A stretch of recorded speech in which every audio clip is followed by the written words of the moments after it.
Bismillahirrahmanirrahim. Assalamualaikum warahmatullahi wabarakatuh. Alhamdulillahi rabbil alamin.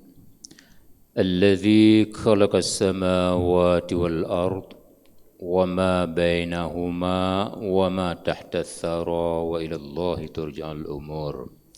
Rabbi shrah li sadri wa yassir li amri wahlul 'uqdatam min lisani yafqahu qawli. Hadirin jamaah salat maghrib yang dimuliakan Allah, satu hal yang perlu kita kaji secara perspektif Islam terkait dengan tata cara pemilihan pemimpin bagi umat Islam. Sempena menghadapi 14 Februari 2024 yang akan datang. Kita sudah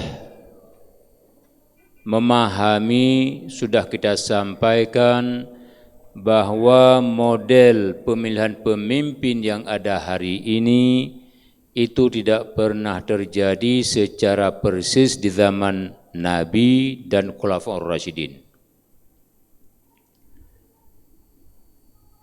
Hari ini pemilihan pemimpin yang disebut dengan pemilu, pemilihan umum, baik pemimpin dalam kategori legislatif maupun eksekutif telah diletakkan dalam bingkai demokrasi. Kalau tidak terjadi pemilihan seperti itu, maka sesuatu negara disebut tidak demokratis. Tempo dulu ada nilai-nilai demokratis yang masuk dalam pemilihan pemimpin. Umpamanya peralihan kepemimpinan daripada Rasulullah sallallahu alaihi wasallam kepada Abu Bakar As-Siddiq itu ada unsur demokratis. Karena dipilih berdasarkan musyawarah. Yang kedua, terpilihnya Umar bin Khattab yang ditunjuk oleh Abu Bakar As-Siddiq itu lebih cenderung kepada sistem monarkis. Namun bukan terjadi dari ayah terhadap anak, tapi dari seorang pemimpin terhadap pemimpin lainnya di luar keluarga. Kalau monarki dari ayah kepada anak atau kepada keluarganya. Dan yang ketiga, ketika Umar menunjukkan 6 orang sebagai panitia atau formatur untuk memilih kepemimpinan ke depan sehingga terpilih Utsman bin Affan, itu juga ada unsur demokratis.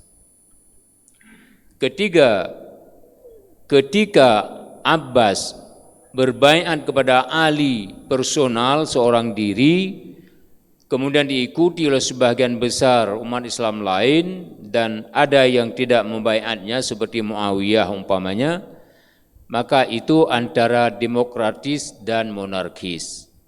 Jadi apa yang terjadi hari ini itu sudah tergambarkan dalam kepemimpinan Khulafaur Rasyidin dari sisi peralihan kepemimpinan yang lazim kita sebut dengan pemilu. Nah, kaitannya dengan hukum Islam, bagaimana hukum Islam katakan terhadap pemilu hari ini? Baik pemilu untuk presiden maupun pemilu untuk anggota legislatif, anggota DPR. Minimal kalau kita tengok dari dua sisi. Pertama, sisi kebaikan. Allah berucap, wa ta'awanu 'alal birri wat taqwa wala ta'awanu 'alal ismi wal 'udwan. Berbuat baiklah kamu tentang kebajikan dan takwa dan jangan berbuat baik tentang kemaksiatan dan dosa.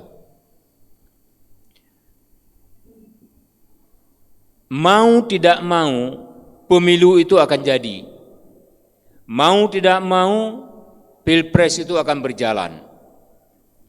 Ketika kita padukan dengan ayat ini, Allah suruh kita untuk berbuat baik pada perkara yang takwa dan melarang kita pada hal yang berdosa, lalu kita pasang ayat lain. Umpamanya Allah suruh kita untuk beramar ma'ruf. Wa amaru bil ma'ruf wa nahau anil munkar, sebagaimana yang tertera dalam surah Al-Hajj ayat 41. Kemudian dalam surah Ali Imran, wal takum minkum ummatu yad'una ilal khairi wa ya'muruna bil ma'ruf wa ulaika humul muflihun. Jadi orang-orang yang berbuat amar ma'ruf dan melarang nahi mungkar itu orang-orang yang menang, kata Allah Subhanahu wa taala. Manakala benda itu pasti terjadi, umat Islam melepaskan diri, berarti umat Islam tidak menyelamatkan Islam dan tidak menyelamatkan umat Islam itu sendiri. Karena kehidupan kita bukan hanya dalam negara Muslim, bukan hanya dalam negara Islam, dan bukan pula politik dilaksanakan secara Islami. Melainkan hari ini umat Islam hidup berdampingan dengan non-Muslim, dan umat Islam itu sendiri terpecah model kehidupannya. Ada umat Islam yang betul-betul ta'awanu alal birri wat taqwa, tapi ada juga umat Islam yang sebaliknya. Maka tidak heran kalau ada pasangan calon pemimpin yang nyata, satu sisi pasangan baik, di sisi lain pasangan tidak baik. Yang baik banyak pendukungnya, yang tidak baik juga banyak pendukungnya. Ini disebabkan oleh pemahaman dan kapasitas keilmuan sesuatu kaum dan bangsa yang ada di negara tersebut. Malah sudah ada bukti-bukti nyata salah satu pasangan yang berbuat curang, yang menghancurkan perundang-undangan, tapi masih ada juga rakyat yang mengikuti dan berkampanye kepadanya. Maka ketika kita kalkulasikan penghuni negara 85% Muslim, 15% lain-lain ramai-ramai mereka, semestinya hukum harus berdasarkan syariat Islam. Semestinya undang-undang harus undang-undang Islam. Semestinya pendidikan, ekonomi, politik harus semuanya Islami. Tapi yang terjadi sebaliknya. Faktor yang paling menentu terjadi itu semua adalah faktor sekularisasi, nasionalisasi, liberalisasi yang ada pada diri umat Islam di negeri ini, sehingga atribut Islam tidak berjalan lancar. Termasuklah atribut pemilihan umum. Pemilihan umum itu sesuatu yang tidak pernah dikatakan haram oleh para ulama. Ulama fikih siasah membenarkan, cuma mereka mengarahkan umat Islam untuk memilih alternatif yang masuk dalam kategori ta'awanu alal birri wala ta'awanu alal udwan.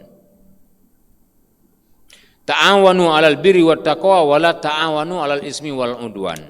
Ketika ada pasangan yang jelas-jelas tadi menyimpang dari ketentuan undang-undang, kita tolak wala ta'awanu alal birri wala ta'awanu alal ismi wal udwan. Jangan kita berbuat untuk kebajikan dan untuk kejahatan dan dosa, tapi kita berbuat untuk kebajikan dan takwa. Jadi ini konkret. Yang kedua, manakala kita memilih pemimpin lalu kita tengok mana pemimpin yang bisa membawa aspirasi Islam dan umat Islam. Manakala kita pilih itu berarti kita sudah memasukkan unsur amar ma'ruf nahi mungkar di sana. Jadi kita tolak pemimpin yang tidak baik, itu nahi mungkar. Kita pilih pemimpin yang baik, itu amar ma'ruf. Kita pilih caleg, calon legislatif, calon DPR, DPRK kah, DPRA kah, DPR RI kah, yang bagus ibadahnya, rajin salatnya, pergi ke masjid jamaah salatnya, beramar ma'ruf nahi mungkar dalam kehidupannya, kita pilih dia menjadi calon anggota DPR, maka kita mendapat pahala karena dia masuk dalam ta'awanu 'alal birri wat taqwa. Tapi sebaliknya, manakala kita memilih calon anggota DPR yang tidak pernah salat, kita paham, kita tahu, kita ketahui dia tidak pernah salat. Dia agen sabu, dia agen ramadol, kita tahu bahwa sumber dia maju dari agen-agen barang terlarang dalam agama tersebut dan juga terlarang dalam negara. Maka kita sudah menjalankan amar nahi dan amar mungkar, bukan amar ma'ruf. Ini persoalan sensitif. Kapan terasa sensitifnya? Ketika mereka duduk di legislatif, ketika mereka duduk di eksekutif. Dia buat aturan, dia buat undang-undang, minimal dia diam terhadap undang-undang yang menghancurkan Islam dan menghancurkan identitas kebangsaan dan keagamaan. Dan ini sudah banyak terjadi. Maka umat Islam tidak boleh buta dengan politik, wabil khusus politik Islam. Jadi pemilu itu barang jadi. Ketika umat Islam mayoritas di suatu negara mengabaikan pemilu itu, maka pemilu itu akan dimenangkan oleh non-muslim atau oleh muslim yang sekuler nasional tadi, sehingga Islam menjadi korban. Karena itu pula ada ulama yang memutuskan ikut pemilu, memilih pemimpin yang jelas-jelas track recordnya baik, memilih anggota dewan yang jelas-jelas ibadahnya bagus, akhlaknya bagus, itu menjadi kewajiban bagi seorang warga negara. Karena dari sanalah akan lahir undang-undang yang sesuai dengan Islam atau yang bertentangan dengan Islam. Dari pemilihan itu pula lah akan wujud arah kemana sesuatu negara itu diarahkan. Maka rakyat, wabil khusus umat Islam ini tidak boleh pasif terhadap politik. Umat Islam tidak boleh pasif terhadap persoalan keumatan dan keislaman. Satu detik saja pasif, maka 1 tahun kita akan terima kerugian. Apalagi 1 tahun kita pasif, 5 tahun kita akan merasa sengsara. Akibat ulah tangan-tangan jahil dan jahat yang tidak paham dengan hukum Islam atau dia memang bukan orang Islam. Hadirin yang dimuliakan Allah, ini persoalan sensitif dan esensial.